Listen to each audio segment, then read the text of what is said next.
नमस्कार मित्रों। आज के इस वीडियो में एक बार फिर से आप सभी का बहुत बहुत हार्दिक स्वागत है।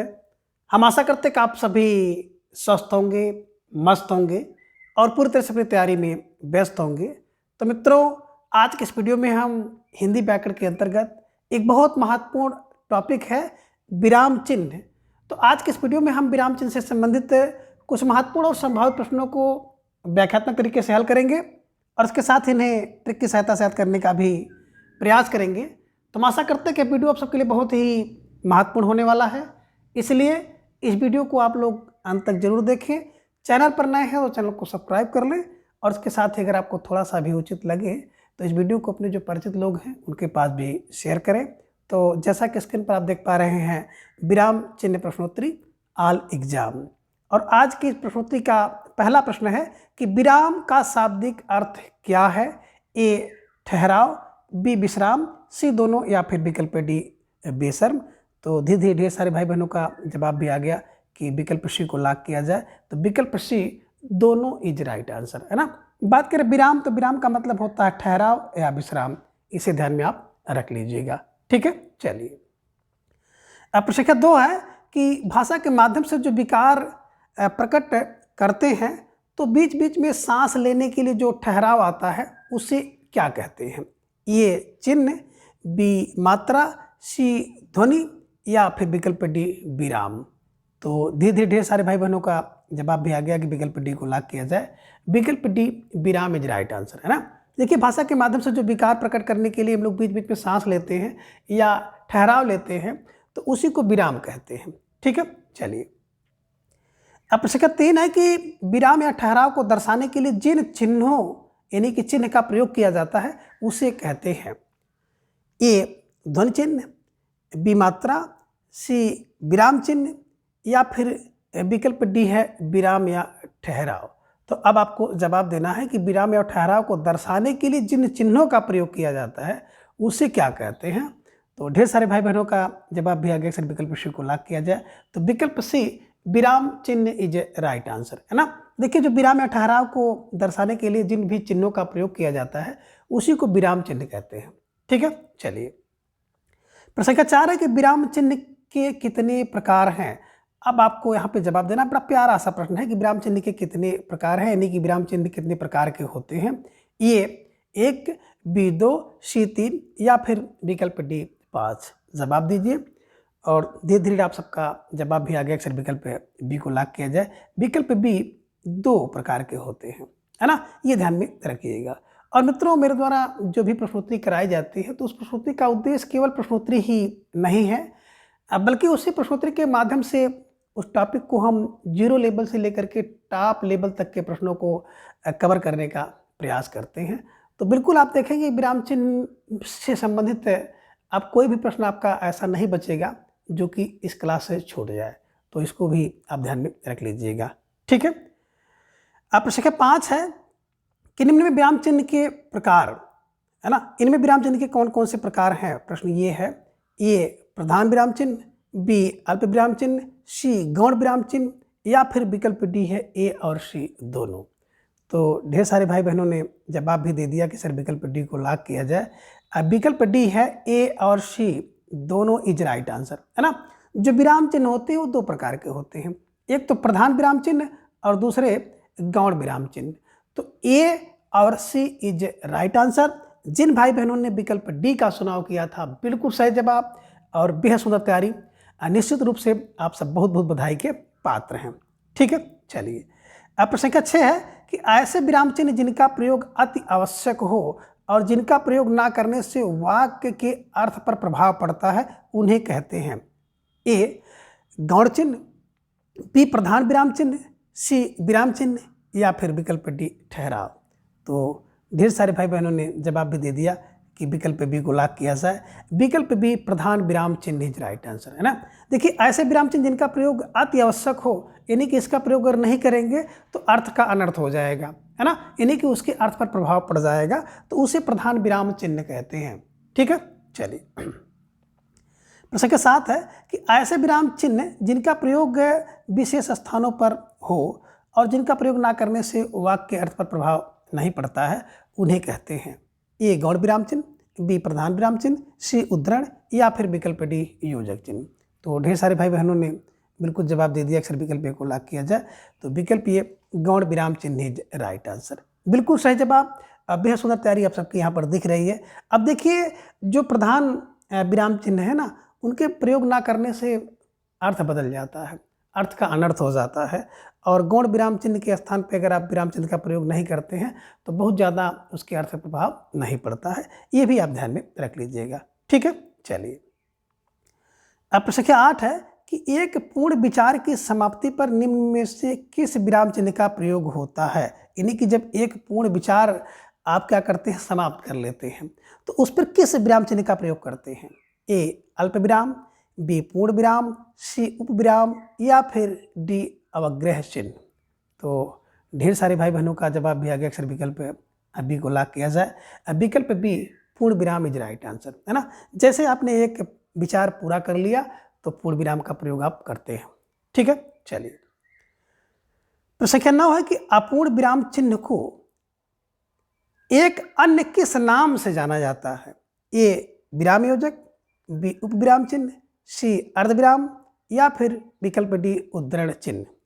तो बिल्कुल ढेर सारे भाई बहनों का जवाब आ गया। अक्सर विकल्प बी को लॉक किया जाए, है ना। उप विराम जिसे आप देखते होंगे ऐसे लगा रहता है, तो इसी को उप विराम कहते हैं और ये अपूर्ण विराम चिन्ह है। तो अपूर्ण विराम चिन्ह को एक अन्य नाम उप विराम चिन्ह से भी जाना जाता है। वेरी वेरी मोस्ट इंपॉर्टेंट प्रश्न है, थोड़ा सा अलग टाइप का प्रश्न है और इस तरह के प्रश्न हो सकता है कि परीक्षा में पूछे जाएं, क्योंकि अब वो समय नहीं रहा कि जिसमें परंपरा से यानी कि परंपरागत के प्रश्न पूछे जाएं।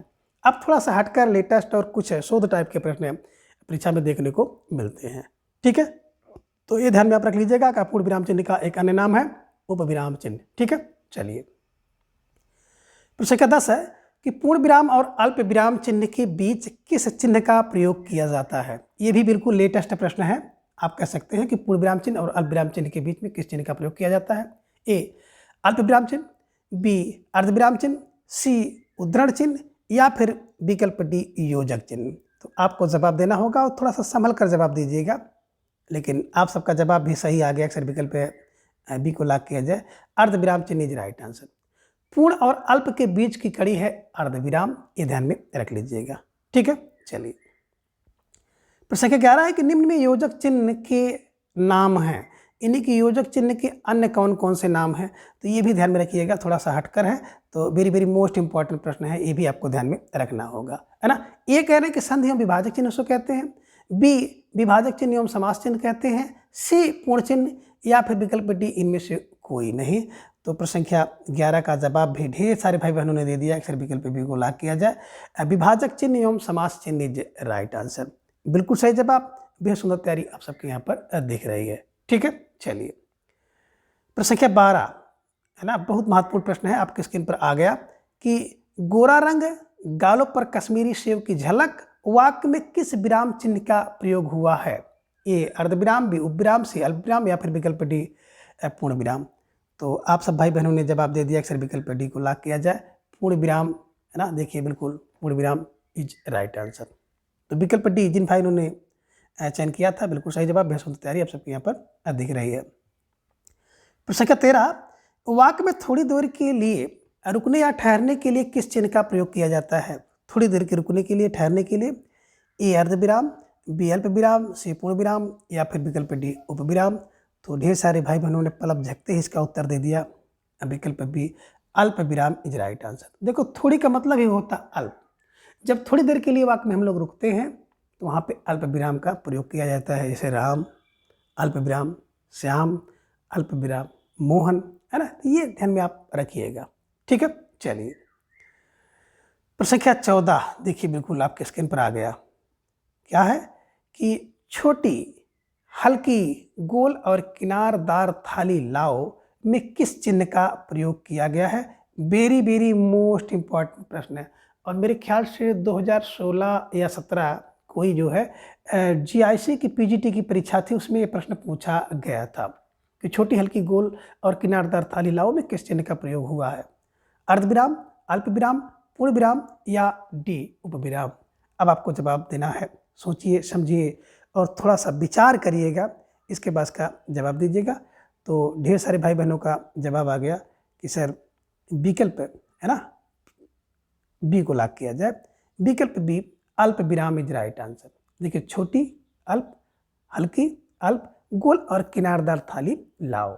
ठीक है, ये ध्यान में आप रखिएगा। प्रश्न संख्या 15 है कि दो शब्दों को जोड़ने और दोनों को मिलाकर एक समस्त पद बनाने के लिए किस चिन्ह का प्रयोग किया जाता है? ए पूर्ण विराम, बी अल्प विराम, सी योजक चिन्ह या डी उद्धरण चिन्ह। तो धीरे धीरे ढेर सारे भाई बहनों का जवाब भी आ गया। अक्सर विकल्प सी को लॉक किया जाए। विकल्प सी योजक चिन्ह इज राइट आंसर, है ना। जैसे कि नाम से ही पता चल रहा है कि दो शब्दों को जोड़ने के लिए योजक चिन्ह का प्रयोग किया जाता है। और इसके पूर्व भी आपने देखा था कि इसी योजक चिन्ह को ही आप लोगों अन्य नाम से भी जानते हैं, जिनमें विभाजक चिन्ह और समास चिन्ह भी इसी को कहते हैं। तो योजक और विभाजक चिन्ह इसी का नाम है और इसी को समास चिन्ह भी कहते हैं, क्योंकि दोनों समास में आपने देखा होगा योजक चिन्ह का प्रयोग किया जाता है। ठीक है, चलिए अब प्रश्न संख्या 16 है कि निम्न में योजक चिन्ह का संकेत चिन्ह है, यानी कि योजक चिन्ह का संकेत क्या है, योजक का चिन्ह क्या है? ए आप देख रहे हैं इस टाइप का है, या फिर विकल्प बी ये है, विकल्प सी ये, या फिर विकल्प डी बिल्कुल, है ना। तो जिन भाई बहनों ने विकल्प डी का चुनाव किया है तो विकल्प डी यही योजक चिन्ह है। इसी को इंग्लिश में हम लोग डैश कहते हैं। ठीक है ना। तो जिन भाई बहनों ने विकल्प डी का चुनाव किया था, अब बिल्कुल सही जवाब और बेहद सुंदर तैयारी आप सबके यहाँ पर दिख रही है। ठीक है, चलिए प्रश्न संख्या 17 है कि जहाँ प्रश्न करने या पूछने का बोध हो वहाँ पर कौन सा विराम प्रयोग होता है? ए पूर्ण विराम, बी प्रश्नसूचक चिन्ह, सी विस्मयादिबोधक चिन्ह या फिर विकल्प डी उद्धरण चिन्ह। तो बिल्कुल ढेर सारे भाई बहनों का जवाब आ गया कि सर विकल्प बी को लॉक किया जाए। विकल्प बी प्रश्नसूचक चिन्ह इज राइट आंसर, है ना। जहाँ पर प्रश्न पूछने का बोध हो वहाँ पर प्रश्नसूचक चिन्ह होता है, ये ध्यान में आप रखिएगा। ठीक है, चलिए प्रश्न संख्या 18 है कि निम्न में प्रश्नसूचक चिन्ह कौन सा है, यानी कि प्रश्नसूचक चिन्ह का संकेत प्रश्नसूचक चिन्ह कौन सा है? ये आप देख रहे हैं इस टाइप का है, बी कह रहे हैं कि इस टाइप का है, बी सी कह रहे हैं कि इस टाइप का, या फिर विकल्प डी इस टाइप का। तो ढेर सारे भाई बहनों का जवाब भी फौरन आ गया कि जो है ना प्रश्नसूचक चिन्ह होता है बिल्कुल ही इस तरह से होता है, क्वेश्चन मार्क जिसे आप कहते हैं, है ना। तो प्रश्नसूचक चिन्ह विकल्प ए इज राइट आंसर। प्रश्न संख्या 19 है कि वह तुम्हारे क्या कहने वाक्य में प्रयुक्त चिन्ह कौन सा है? ये प्रश्न वाचक चिन्ह, बी उद्धरण चिन्ह, सी विस्मयादिबोधक चिन्ह या फिर विकल्प डी योजक चिन्ह। तो धीरे धीरे ढेर सारे भाई बहनों का जवाब आ गया कि विकल्प सी को लॉक किया जाए। तो विकल्प सी विस्मयादिबोधक चिन्ह इज राइट आंसर, है ना। हर्ष में, आश्चर्य में, शोक में, है ना, जितने भी भाव हैं तो भाव को ही विस्मय आदि भाव कहा जाता है। तो विस्मय आदि भाव, है ना, विस्मय आदि बोधक जितने भी चिन्ह हैं उनके साथ बिल्कुल विस्मय बोधक चिन्ह का प्रयोग किया जाता है। एक डंडी रहती है, नीचे एक बिंदी लगी रहती है। ठीक है, चलिए प्रश्न संख्या 20 है कि निम्न संकेत यानी चिन्ह को सही क्रम में सुमेलित कीजिए। तो सूची 1 में आप देख रहे हैं कि संकेत यानी कि चिन्ह है और सूची 2 में उसका नाम है, इसी को आपको मिलाना है। ए के सामने आप देख रहे हैं कि विस्मय बोधक चिन्ह दिखाई दे रहा है, बी के सामने प्रश्नसूचक, सी के सामने अल्प विराम और डी के सामने है अर्ध विराम। तो इसके हिसाब से अगर आप देखेंगे तो नीचे आपको कोड दिखाई दे रहा है। बात करें ए में तो आप देख रहे हैं बिल्कुल साफ साफ दिख रहा है कि प्रश्नवाचक चिन्ह है, तो ए का 2 जहाँ पे मिल जाए उसके पास पहले आना है ना। अब देखिए दूसरा विस्मय बोधक है तो बिल्कुल 2 का ए जहाँ मिल जाए उसके पास आइए। तीसरा सी है अल्प विराम, दिख रहे हैं ना, तो अल्प विराम नहीं बल्कि अर्ध विराम है। ये देखिए 4, सी का 4 और अल्प विराम 3 का। तो बिल्कुल जिन भाई बहनों ने विकल्प सी का चुनाव किया था, अब बिल्कुल सही जवाब और बेहद सुंदर तैयारी आप सबके यहाँ पर दिख रही है। निश्चित रूप से आप सब बधाई के पात्र हैं। ठीक है, चलिए प्रश्न संख्या 21 से सही क्रम में मिलान करें। फिर देखिए आपको यहाँ पर दिखाई दे रहा है कुछ चिन्ह है, तो सूची 1 में आप कुछ चिन्ह को देखेंगे, नाम देखेंगे और सूची 2 में उसके चिन्ह को देखेंगे। ए के सामने आप देख रहे हैं कि एक गोला बना हुआ है ब्रैकेट में, बी के सामने देखेंगे तो है ना कुछ चिन्ह आपको दिखाई दे रहा है, सी के सामने और फिर डी के सामने। अब इसके हिसाब से अगर आपको मिलाना हो तो नीचे आपको कोट भी दिखाई दे रहा है और इसी कोट के हिसाब से आपको जवाब देना है ना। तो देखिए बात करें अल्प विराम की तो बिल्कुल आपका चौथा है, ए का 4, ए का 4 देखिए मिल गया। लाघव देखें, है ना, बी का आपने देखा लाघव 3, बी का 3, है ना, बी का 3, सी का 2, उद्धरण देखिए 2, और डी का ए।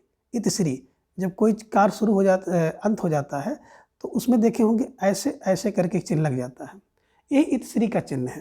तो ये भी ध्यान में रख लीजिएगा, थोड़ा सा हटकर है, तो कभी कभी इस तरह के प्रश्न भी आपके परीक्षा में देखने को मिल जाते हैं। तो ये इस टाइप का अगर चिन्ह कहीं पर मिल जाए, तिसरी है, इसको तो आप लोग जान ही रहे हैं, उद्धरण है ना, और इसको लागू आप लोग जान ही रहे हैं, और ये इससे तो बहुत परिचित है आप अल्पविराम से।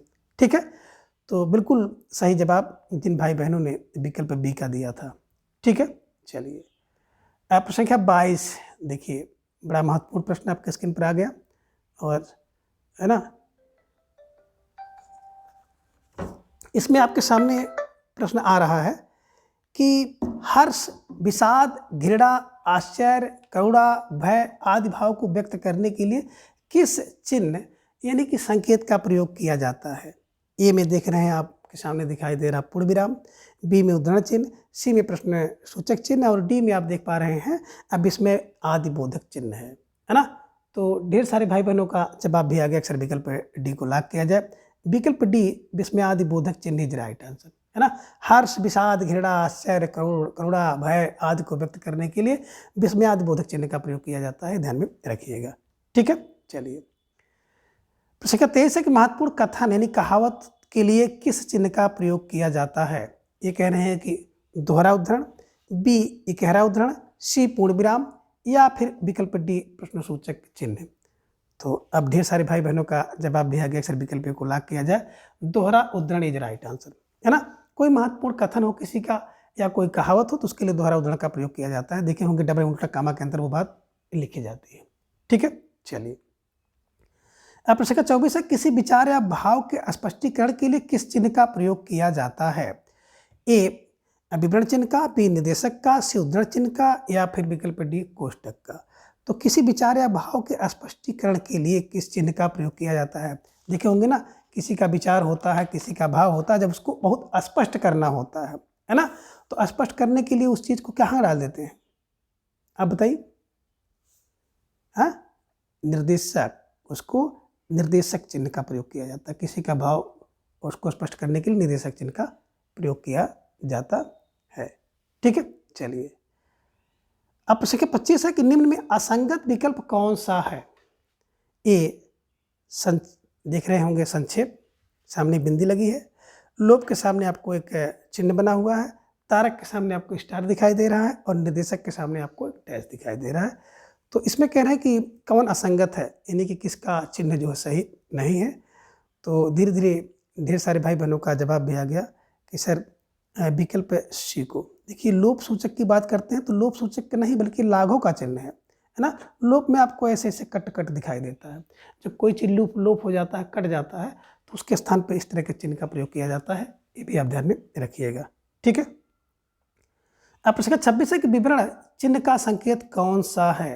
ए देख रहे हैं एक डैश है, बी है, सी है, या विकल्प डी है। तो ढेर सारे भाई बहनों का जवाब आ गया कि विवरण देने के लिए हम लोग क्या करते हैं, बिल्कुल ऐसे, है ना, उप विराम लगा करके एक डैश लगा देते हैं, तो विवरण चिन्ह है, ध्यान में रखिएगा। ठीक है, प्रश्न 27 है कि लिखने में जब कोई शब्द छूट जाता है तो उस स्थान पर किस चिन्ह का प्रयोग किया जाता है। ए हंसपद, बी संक्षेप चिन्ह, सी लोप, या डी तारक चिन्ह। तो ढेर सारे भाई बहनों का जवाब आ गया, अक्सर विकल्प को लॉक किया जाए। हंसपद, और इसी हंसपद को हंसपाद भी कहते हैं। हंसपाद माने हंस का पैर, है ना। जब कोई, जैसे आपने लिखा कि राम पहुंच गया, है ना, तो विद्यालय छूट गया। अब राम विद्यालय पहुंच गया, विद्यालय आपने छोड़ दिया था, तो विद्यालय के लिए आप ऐसे चिन्ह लगा करके इसे लिखते हैं विद्यालय, है ना। तो जो ये चिन्ह बनता है टी टाइप का, थोड़ा तिरछा ऐसे रहता है, यही हंस पद है, या इसी को हंसपाद आप कहते हैं। तो लिखने में जब कोई शब्द छोड़ जाता है तो उस स्थान को किस चिन्ह से, हंस पद से या हंसपाद से दर्शाते हैं। अब प्रश्न 28 है कि निम्न को सही क्रम में मिलान करें। सूची 1 सूची 2। ए के सामने आप देख रहे हैं कि डैश लगा, एक चिन्ह बना हुआ है, बी के सामने एक चिन्ह बना हुआ है, सी के सामने एक चिन्ह है, और डी के सामने चिन्ह है। तो इसके हिसाब से आपको कूट देखना है और कूट के हिसाब से आपको मिलाना है कि कौन किसका चिन्ह है ना। तो देखिए बिल्कुल आपके सामने आपको सही दिख रहा है, और सारे को देखेंगे तो एक के सामने बिल्कुल है ना योजक चिन्ह, इसी को विभाजक चिन्ह, इसी को आप समास चिन्ह कहते हैं। निर्देशक चिन्ह बिल्कुल देखिए स्पष्ट करने के लिए इसका प्रयोग होता है, और डैश यानी योजक चिन्ह से थोड़ा सा बड़ा होता है। यहाँ पे देखिए विवरण देने के लिए आप इस चिन्ह का प्रयोग करते हैं, एक विराम होता है, एक डैश होता है, और प्रश्न करने के लिए प्रश्नसूचक चिन्ह है। तो बिल्कुल जिन भाई बहनों ने विकल्प ए का चुनाव किया था, 1 2 3 4 है ना, ई का 1, बी का 2, सी का 3, डी का 4 इज राइट आंसर। ठीक है, तो विकल्प ए इज राइट आंसर। प्रश्न संख्या 29 है कि निम्न में अवग्रह चिन्ह कौन सा है। अब अवग्रह चिन्ह कौन सा है, ये अवग्रह है, बी कह रहे हैं कि ये अवग्रह है, या विकल्प सी अवग्रह है, या फिर विकल्प डी। तो ढेर सारे भाई बहनों का जवाब आ गया, सर विकल्प सी को लाग किया जाए। अवग्रह चिन्ह ये देखिए खंडाकार आ की तरह होता है, इसी को अवग्रह चिन्ह कहते हैं। ठीक है, चलिए प्रश्न संख्या 3 है कि निम्न 30 है कि निम्न में आवृत्त सूचक चिन्ह कौन सा है। ए आप देख पा रहे हैं ये इस टाइप का है, बी है, सी है, या फिर विकल्प डी है। तो ढेर सारे भाई बहनों का जवाब आगे अक्सर विकल्प को लाग किया जाए, है ना।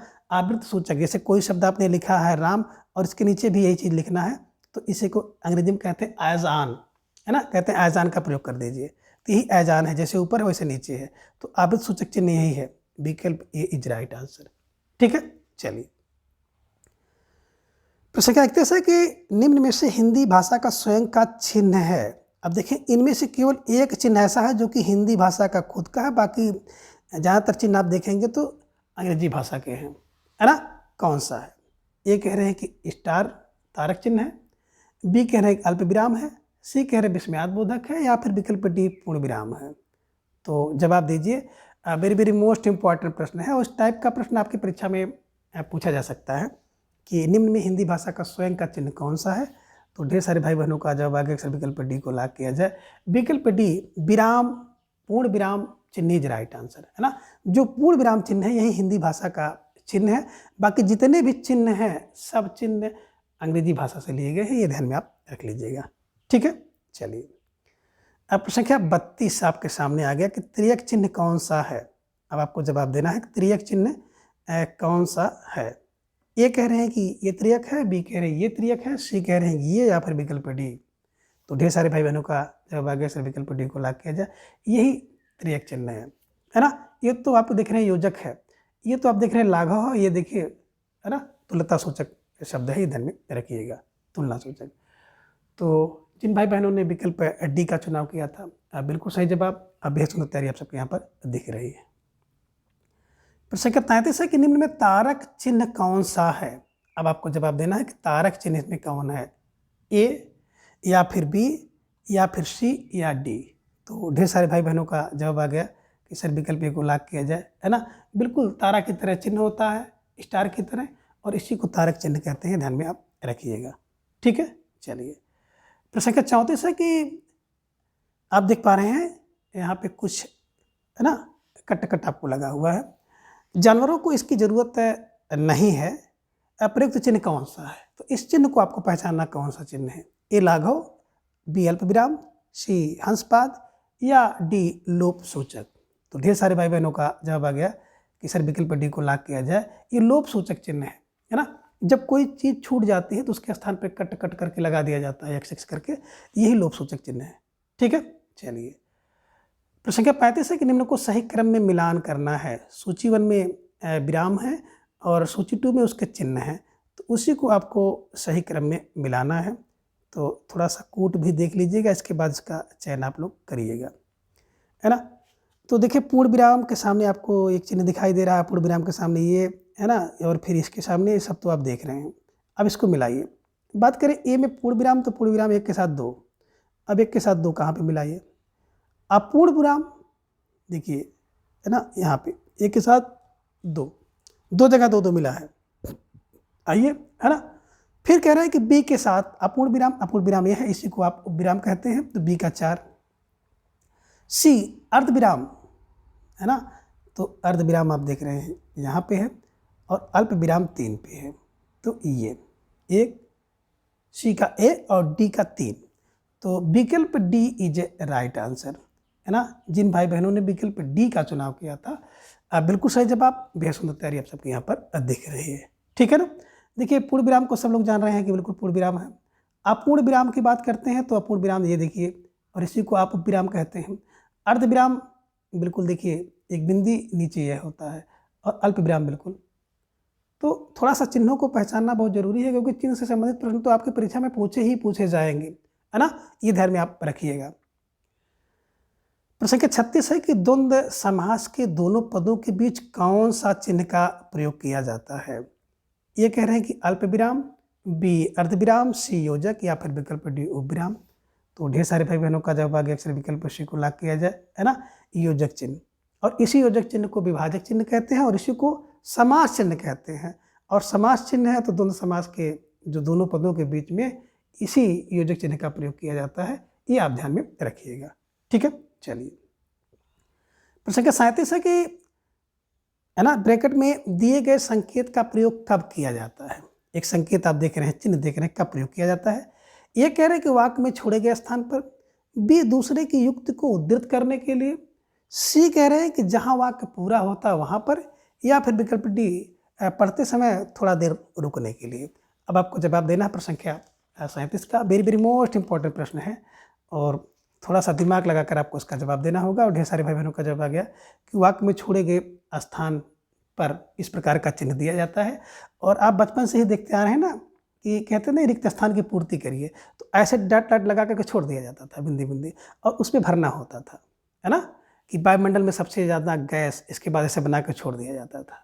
अब कौन सी गैस है उसको आपको भरना है ना। तो नाइट्रोजन है, कार्बन है, कि ऑक्सीजन है, तो ये ध्यान में आप रखिएगा। ये जो छोड़ा हुआ स्थान है ना, वाक्य में छोड़े गए स्थान के लिए इस प्रकार का चिन्ह का प्रयोग किया जाता है।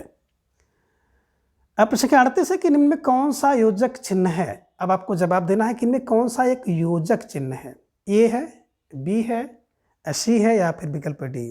तो बिल्कुल सही जवाब आप सबका आ गया कि विकल्प ए को लॉक किया जाए, है ना। ये योजक चिन्ह है, विभाजक चिन्ह है, और समास चिन्ह है, ठीक है। चलिए 3 नाम से इसको जाना जाता है। प्रश्न संख्या 39 है कि किसी कठिन शब्द को स्पष्ट करने के लिए किस चिन्ह का प्रयोग किया जाता है। कोई कठिन शब्द हो उसको स्पष्ट करने के लिए। अब विवरण चिन्ह, निर्देशक चिन्ह, कोष्ठक चिन्ह, या उपविराम।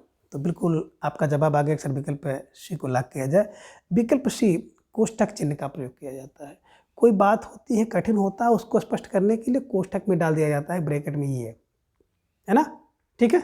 चलिए अब प्रश्न संख्या 40 है कि तुल्यता सूचक चिन्ह कौन सा है। तुल्यता सूचक ये है, बी है, सी है, या डी है। तो ढेर सारे भाई बहनों ने विकल्प डी का चुनाव किया। ये जो है तुल्यता, नहीं कहते बराबर, तो बराबर माने तुल्यता सूचक चिन्ह है, ठीक है। चलिए प्रश्न संख्या 41 है कि निम्न में स्थान पूरक चिन्ह है, ये बी, सी, या डी। तो ढेर सारे भाई बहनों का जवाब भी आ गया कि स्थान पूरक सूचक चिन्ह यही है, विकल्प सी, है ना, जो खाली स्थान है तो इसका पूरक, ठीक है। चलिए प्रश्न संख्या 42 है कि निम्न में कौन सा कथन असत्य है। ये कह रहे कि विराम के प्रयोग से अर्थ का स्थिति, यानी अर्थ की स्थिति बदल जाती है। बी है कि पूर्ण विराम चिन्ह का प्रयोग जो वाक्य के अंत में लगता है। सी है पूर्ण विराम अंग्रेजी से ग्रहण किया गया है। डी है विस्मयादिबोधक चिन्ह अंग्रेजी से ग्रहित है। तो इन चारों वाक्यों को पढ़ लीजिए, और उसमें से कह रहे हैं कि एक असत्य है, तो जो असत्य है उसी का चयन आपको करना है। तो देखिए एक ही बात करते हैं, तो विराम चिन्ह का प्रयोग करने से अर्थ की स्थिति बदल जाती है, बिल्कुल सही है। पूर्ण विराम चिन्ह वाक्य के अंत में लगता है, ये भी सही है। और पूर्ण विराम चिन्ह अंग्रेजी से ग्रहण किया गया है, यही असत्य है ना। पूर्ण विराम चिन्ह हिंदी का है, हिंदी स्वयं का है। बाकी जितने भी विराम चिन्ह हैं, चाहे विस्मयादिबोधक चिन्ह है, चाहे अल्प विराम है ना, ये सब अंग्रेजी से लिए गए हैं। तो ये बी और डी सही है, लेकिन विकल्प सी की बात करते हैं तो यही असत्य है। तो जिन भाई बहनों ने विकल्प सी का चुनाव किया था, बिल्कुल सही जवाब। बेहद तैयारी आप सबके यहाँ पर दिख रही है। निश्चित रूप से आप सबकी जो व्याकरण पर पकड़ है अच्छी खासी दिख रही है। प्रश्न संख्या 43 है कि लाघव चिन्ह का प्रयोग कब किया जाता है। ए उद्धरण के लिए, बी बड़े अंश का संक्षेप रूप लिखने के लिए, सी त्रुटि सुधार के लिए, या फिर विकल्प डी अभिवादन के लिए। तो ढेर सारे भाई बहनों का जवाब आ गया कि बड़े अंश का संक्षेप रूप करने के लिए लाघव चिन्ह का प्रयोग किया जाता है, ठीक है ना, जैसे यल है ना और यन पांडे, लक्ष्मी नारायण पांडे को है ना लाघव रूप में लिखने के यल यन लिख दिया जाता है। ठीक है, चलिए अब प्रश्न संख्या 44 है कि सही विराम चिन्ह वाला वाक्य कौन सा है। यानी कि इनमें से एक वाक्य है जिसमें सही विराम चिन्ह के प्रयोग हुए हैं, शेष सभी असंगत हैं। तो जिनमें सही है उसी को आपको चुनाव करना है। यह है कि जो पत्र आया वह कहाँ है, बी है जो पत्र आया वह कहाँ है, सी जो पत्र आया है वह कहाँ है, या डी जो पत्र आया वह कहाँ है। तो यहाँ इसमें देखेंगे ना तो आपको दिखाई देगा विकल्प सी, जो पत्र आया है वह कहाँ है ना। देखिए सेम वाक्य यहाँ भी है लेकिन यहाँ पे क्वेश्चन मार्क नहीं दिया है। यहाँ की बात करते तो एक वाक्य यहाँ पे खत्म कर देता है पूर्ण और दूसरा वाक्य यहाँ पे है। यहाँ पे देखेंगे अनावश्यक रूप से अल्प विराम का प्रयोग किया है। तो जिन भाई बहनों ने प्रश्न संख्या 44 के विकल्प सी का चुनाव किया है ना, बिल्कुल सही जवाब और बेहद सुंदर तैयारी आप सबके यहाँ पर दिख रही है। निश्चित रूप से आप सबकी तैयारी अच्छी है। ठीक है, चलिए प्रश्न संख्या 45 है कि निम्न में असंगत विराम चिन्ह कौन सा है।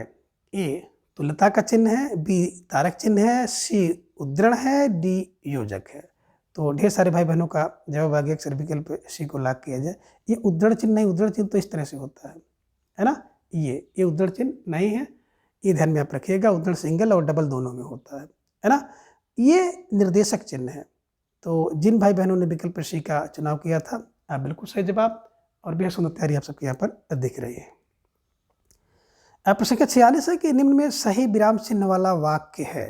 एक ही बात अगर हम लोग करते हैं तो ये में है कि राम लक्ष्मण भरत और शत्रुघ्न राजभवन में पधारे, राम लक्ष्मण भरत और शत्रुघ्न राजभवन में पधारे।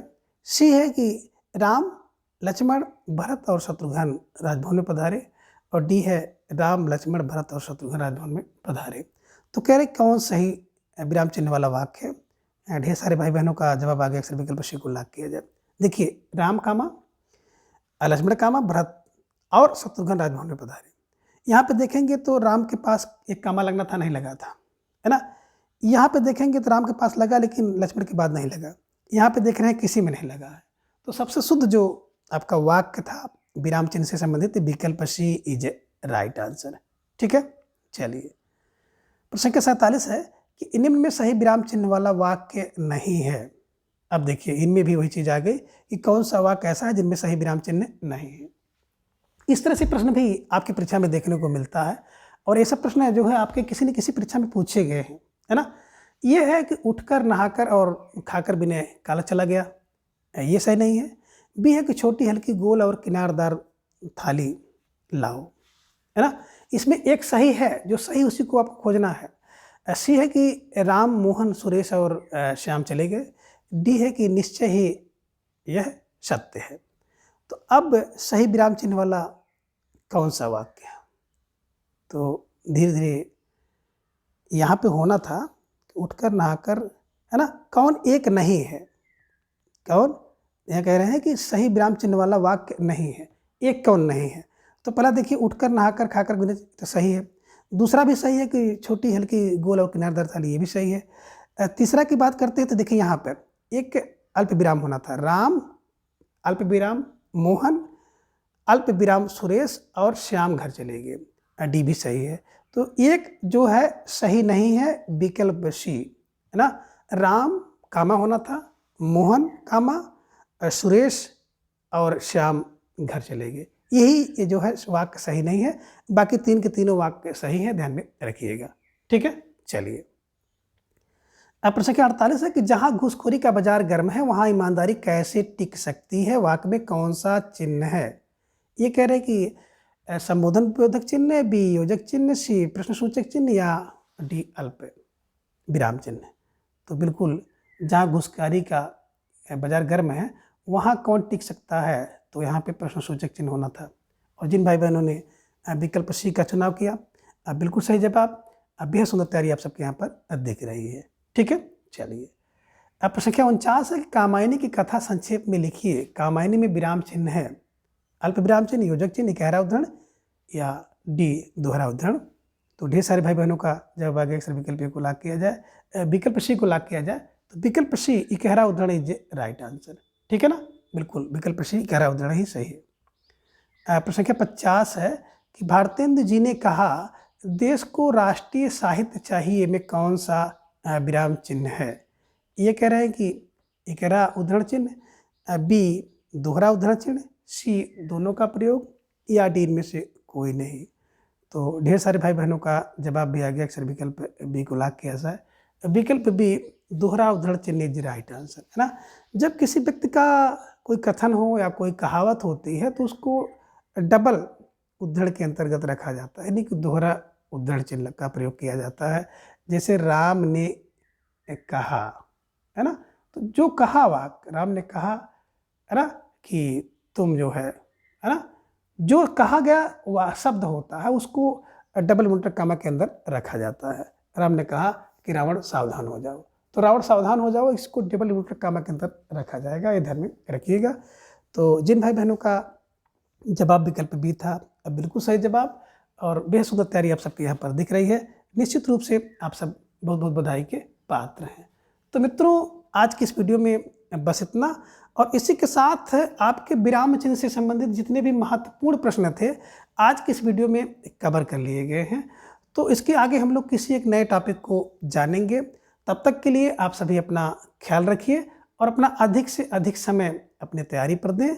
अपना प्रेम स्नेह विश्वास इस तरह से चैनल पर बनाए रखें और प्रत्येक दिन सुबह आप सब जुड़ करके अपनी तैयारी को जांचिए, परखिए, मजबूत करिए।